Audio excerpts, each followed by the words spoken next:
కోర్టుల కేసు పెడితే కోర్టు వాళ్ళు ఏం చెప్పారు, తీర్పు ఏం ఇచ్చాడు. ఇప్పుడు లేదు, ఏప్రిల్ తర్వాత మొన్న ఏప్రిల్ తర్వాత ఏవైతే నిర్మిస్తున్నారో అవి కూలగొట్టండి, కానీ అంతకుముందు వద్దన్నారు. అంతకుముందు మళ్ళీ కాంగ్రెస్ ప్రభుత్వం ఉన్నది కదా, కేసీఆర్ అంటే మొన్న వచ్చిండు, 10 సంవత్సరాల కిందట వచ్చిండు. ఈయన 10 సంవత్సరాలనే మొత్తం రాజ్యాన్ని మార్చేసిండా. 70 సంవత్సరాల నుంచి కాంగ్రెస్ ఉంది కదా, అప్పటి నుంచి వాళ్ళే కదా అన్ని రిజిస్ట్రేషన్లు చేసింది, నల్లలు ఇచ్చింది, అన్ని చేసింది వాళ్ళు చేసింది కదా. ఇంకా ఆయన కేసీఆర్ ఏంది మిషన్ కాకతీయ అని పెట్టి చెర్లను ఆయన ఇంకా క్లీనింగ్ చేసిండు, ఇంకా దాంట్లో పూడిగ మట్టి తీపిచ్చి చెర్లలో నీళ్ళు ఆగేటట్టు చేసిండు. చేయలేదా? కళ్ళకు కనపడతలేవా అవి? మా ఊర్లలో పల్లెటూర్లలోకి పోతే ఇంటింటికి నల్ల నీళ్ళు ఉన్నాయి, ఇప్పుడు 24 గంటలు నీళ్ళు ఉన్నాయి. ఇంతకుముందు నీళ్ళు కూడా లేకపోతుండే.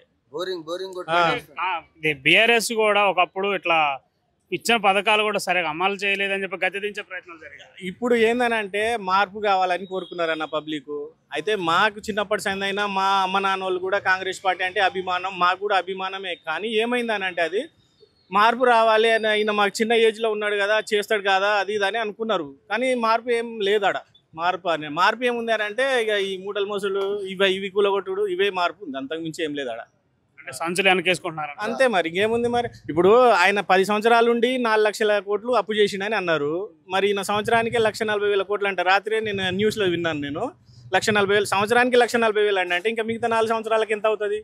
ఆయన 10 సంవత్సరాల నుండి 4 లక్షలు అప్పు చేస్తే ఈయన సంవత్సరానికి 1,50,000 కోట్లు అప్పు చేసినా కానీ రాష్ట్ర అభివృద్ధి కోసం అంటున్నారు కదా. మళ్ళీ ఆయన దేనికోసం చేసిండు? ఆయన రైతు బంధు ఇచ్చిండు, రైతు బీమా ఇచ్చిండు, ఆ బిల్డింగ్లు కట్టిండు, ఆ సెక్రటరేట్ కట్టిండు, రోడ్లు వేసిండు, మిషన్ కాకతీయ నీళ్ళు ఇచ్చిండు, కరెంట్ ఫ్రీ 24 గంటల కరెంట్ ఫ్రీ ఇచ్చిండు. ఒకటి మెయిన్ రీజన్ ఏందనంటే కేసీఆర్ ప్రభుత్వం ఉన్నప్పుడు ఒక్క 5 నిమిషాలు కరెంట్ పోయింది అనేది ఎవ్వరికి తెలియదు కూడా. అది ఇప్పుడు ఆల్రెడీ కరెంట్ పోతుంది వస్తుంది, ఇప్పుడైనా తెలుస్తుంది. కనీసం అదొక్కటన్నా ఉదాహరణ తీసుకోవాలి మనుషులు. ఇప్పుడు పల్లెటూర్లల్లో, ఇప్పుడు హైదరాబాద్ సిటీలో అయితే రాలేదు, పల్లెటూర్లలో కాంగ్రెస్ వచ్చింది. దేని గురించి వచ్చిందంటే మార్పు రావాలి. ఇంకోటి ఏంటంటే ఈయన 15,000 ఇస్తున్నాడు, రుణమాఫీ 2 లక్షలు చేస్తున్నాడు, రైతులకు లబ్ధి పొందుతుంది అని చెప్పేసి వాళ్ళు ఆ విధంగా ఆలోచించి ఓట్లు వేసారు కాబట్టి సరిపోయింది. అది ఇప్పుడు సిటీలో ఎందుకు కాలేదు అట్లా? ఇప్పుడు ఇంద్రమ్మ ఇల్లు అని చెప్పేసి తీసుకుపోయి ఆ కేసీఆర్ కట్టిన ఇళ్ళల్లో దొబ్బేస్తున్నాడు, అందరిని తీసుకుపోయి. సంవత్సరంలో ఇల్లు కట్టిన ఆయన 10 సంవత్సరాలలో కట్టలేదు, 10 సంవత్సరాలలో ఆయన ఇల్లు కట్టలేదు. ఈయన 1 సంవత్సరంలో ఇల్లు కట్టేసి అందులో ఇంద్రమ్మ ఇళ్ళని ఇచ్చేస్తున్నాడా?